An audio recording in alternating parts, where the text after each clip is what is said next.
e que Deus em Cristo continue abençoando o nosso dia. Essas reflexões que a gente está compartilhando aqui na nossa rede social, a gente estava ali pensando, né? Está funcionando como um tipo de diário, né? Onde a gente coloca, além dessas nossas reflexões, também a nossa batalha diária, no bom sentido, é claro, né? Quando a gente pega o texto bíblico, repetindo até uma coisa que a gente falou, né? É como se a gente tivesse em uma mina e essa mina tivesse cheia de pedras preciosas e a gente tivesse de posse de uma picareta, né? E a gente batendo e por intermédio daquela atividade repetitiva, a gente tentasse tirar pedras preciosas. Então, essa série de reflexões ela está funcionando também como um tipo de diário, onde a gente coloca essa nossa batalha diária, né? No bom sentido, né? Porque a gente não está lutando com a palavra de Deus, a gente fala no sentido assim, né? Da gente pegar o texto, começar a meditar, né? Uma labuta sadia, né? Onde a gente tem essa oportunidade, por intermédio de um esforço espiritual, tirar algo da parte da palavra de Deus. Então vamos lá. Jonas capítulo 2, o verso 7 e o 6 e o 7 e o 8. Jonas capítulo 2, o 7 e o 8, que diz assim, ó: Quando desfalecia em mim a minha alma, eu me lembrei do Senhor e entrou a ti a minha oração no templo da tua santidade. Os que observam as vaidades vãs deixam a sua própria misericórdia, né? Então a gente já tinha visto, né, em algumas reflexões anteriores que toda essa situação que aconteceu com Jonas foi fruto de uma desobediência. E também que essa desobediência ela veio acompanhada de uma correção divina. E essa correção divina despertou em Jonas o quê? Um posicionamento espiritual diferente. Antes o Jonas, que era um cara mais assim de coração duro, agora passou a ser um sujeito de coração mais aquebrantado e obediente. Ele vai dizer assim, ó: Quando desfalecia em mim a minha alma, eu me lembrei do Senhor.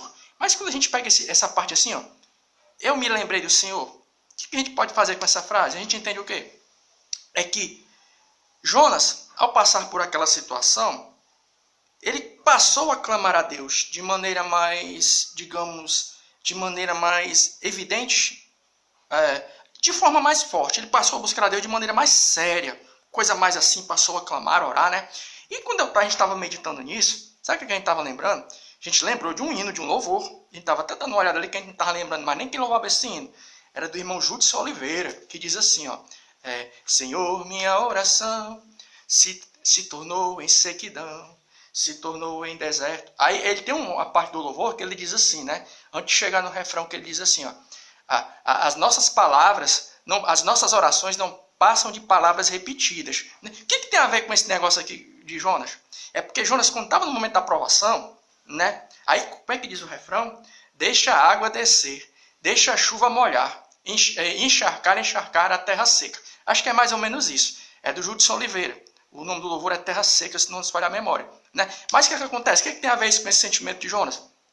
Quando desfaleci em mim, né? Quando desfaleci em a minha alma, eu me lembrei do Senhor. A gente já tinha falado. É porque Jonas, nesse momento de correção divina, ele passou a clamar a Deus de maneira mais séria, né?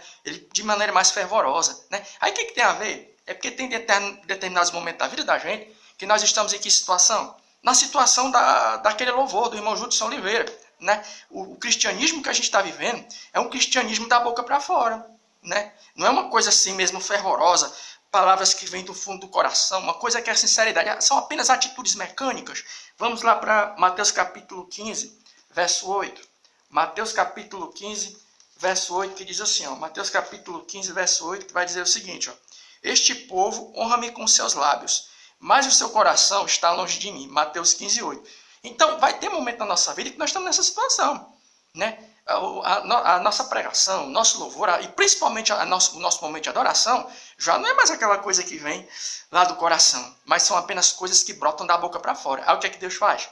Deus cria situações como essa com Jonas, em que ele foi por vento do peixe, bota a gente num estreito, né? Para poder tirar da gente o quê? Né? Um louvor sincero, uma oração sincera, né? É isso, um dos propósitos da aprovação, que a gente está vendo muito também nessa reflexão, né? Ou seja, quando Jonas diz assim, ó, eu me lembrei do Senhor, quando a minha alma desfaleceu, eu me lembrei do Senhor, o que ele está querendo dizer?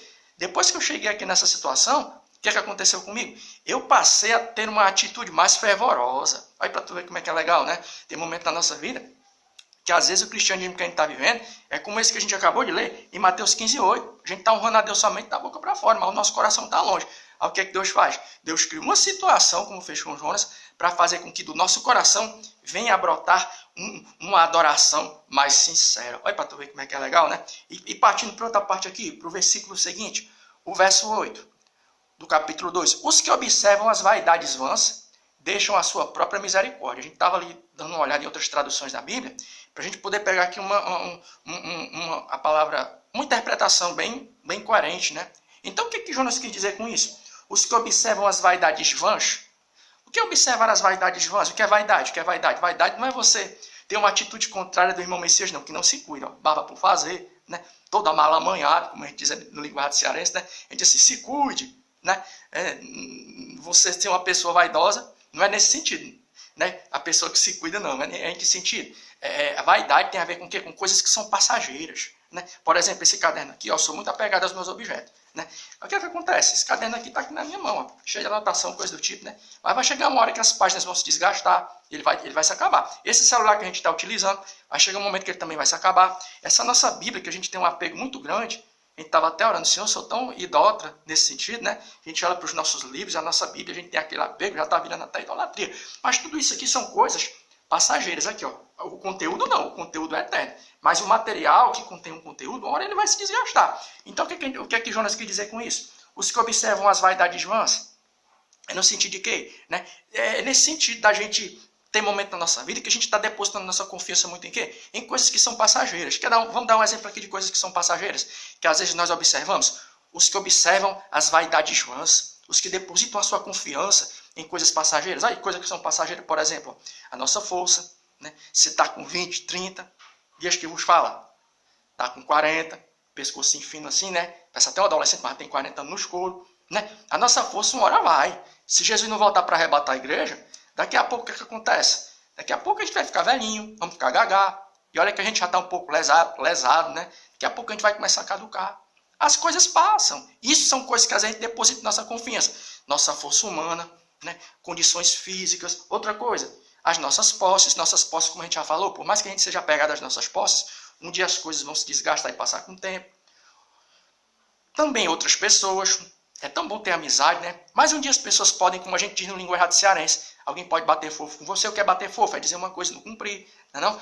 E você, por mais amigos que você tenha, e eu tenha, né? A não ser que você seja uma pessoa extremamente tímida e não tenha muitos amigos e amigas, né?